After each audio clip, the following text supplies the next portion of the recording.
তোমরা যদি এখনো এই খইয়ের বড়াটা না খেয়ে থাকো আজকে ট্রাই করো, আর একবার যদি তোমাদের মুখে পড়ে এই খইয়ের বড়া আর অন্য কোনো বড়া খেতে চাইবে না, এটাই বারবার খেতে চাইবে, এতটাই ভালো লাগে।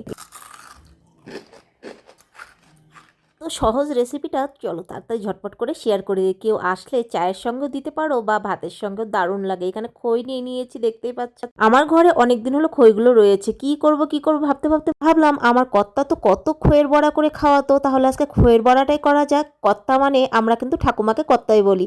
তো ছোটবেলায় অনেক খেয়েছি বা বিয়ের আগেও অনেক খেয়েছি, তো ভাবলাম আজকে কর্তার রেসিপিটাই তোমাদের সঙ্গে শেয়ার করি। এখানে খই নিয়েছি আর খইটাকে কিন্তু এখন আমি জল দিয়ে ভিজিয়ে রাখছি।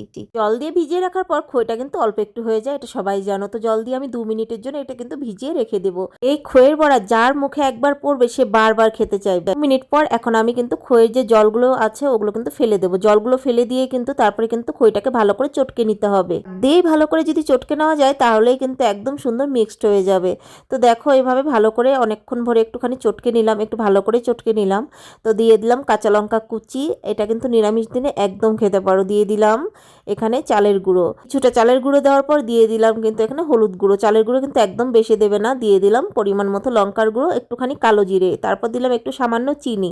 এখন আমি এটাকে ভালো করে একদম মেখে নেব। কর্তার থেকে এত সুন্দর রেসিপিটা যে শিখেছি কি বলবো তোমাদের সঙ্গে, সেই জন্য এখন কিন্তু শেয়ার করতে পারছি। এত সুন্দর করে বানিয়ে খাওয়া তো আমাদের, তো ভাবলাম আমি এত সুন্দর জিনিসটা খেয়েছি তোমাদের সঙ্গে একবার শেয়ার করি। দিয়ে দিলাম পরিমাণ মতো এখন নুন, আর নুনটা দেওয়ার পরে কিন্তু ভালোভাবে একদম চটকে চটকে মেখে নেব আমি। আর দেখতেই পাচ্ছ এরকমই কিন্তু হবে। আর খইয়ের যে জলটা থাকবে ওটা কিন্তু ভালো করে ছেঁকে ফেলে দেবে, তাহলে এরকম হবে। আর বড়াটা তখন ভাজবে মুচমুচে হবে আর খেতেও বেশ ভালো লাগবে। তো এইভাবে মেখে নিচ্ছি, একদম পুরোটা মিক্সড করে নিচ্ছি। কিন্তু বিকেলের স্ন্যাক্সেও কিন্তু সুন্দর চায়ের সঙ্গে খেতে পারো, দারুণ লাগবে একদম কুড়মুড়ে খেতে। যে কি ভালো লাগে, যদি কেউ খেয়ে না থাকো একবার অবশ্যই একদম এইভাবে ট্রাই করে দেখো। এইভাবে গোল গোল করে নিচ্ছি, তোমরা চাইলে এর থেকে আর একটু ছোট করে গোল করে নিতে পারো। তো দেখো এইভাবে গোল করে নিচ্ছি। আর এখানে তেলটা গরমও হয়ে গেছে, গ্যাসের আঁচটা কম করে তারপরে কিন্তু দিয়ে দিলাম খইয়ের বলগুলোকে।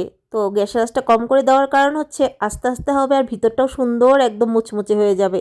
আর যদি গ্যাসের আঁচটা বাড়ানো থাকে উপরটা হবে, ভিতরটা কিন্তু হবে না। সেই জন্য গ্যাসের আঁচটা কম করে একটু ভাজবে, তাহলে দেখবে সুন্দর কিন্তু একদম খেতেও দারুণ লাগবে আর ভীষণ মুচমুচেও হবে।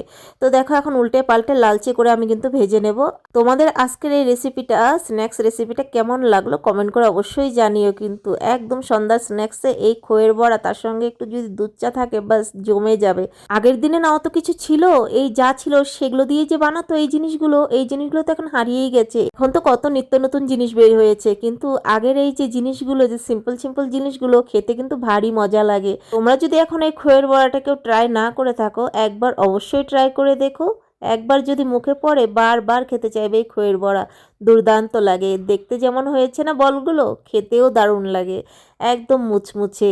আজকের এই রেসিপিটা কেমন লাগলো কমেন্ট করে জানিও কিন্তু। আর তোমাদের একটা লাইক একটা কমেন্ট আমাকে আরো উৎসাহ করে তুলবে সুন্দর সুন্দর রেসিপি শেয়ার করার জন্য। চলো তোমাদেরকে আজকে আমি একটা খেয়ে দেখিয়ে দেই কতটা মুচমুচা হয়েছে খেতে।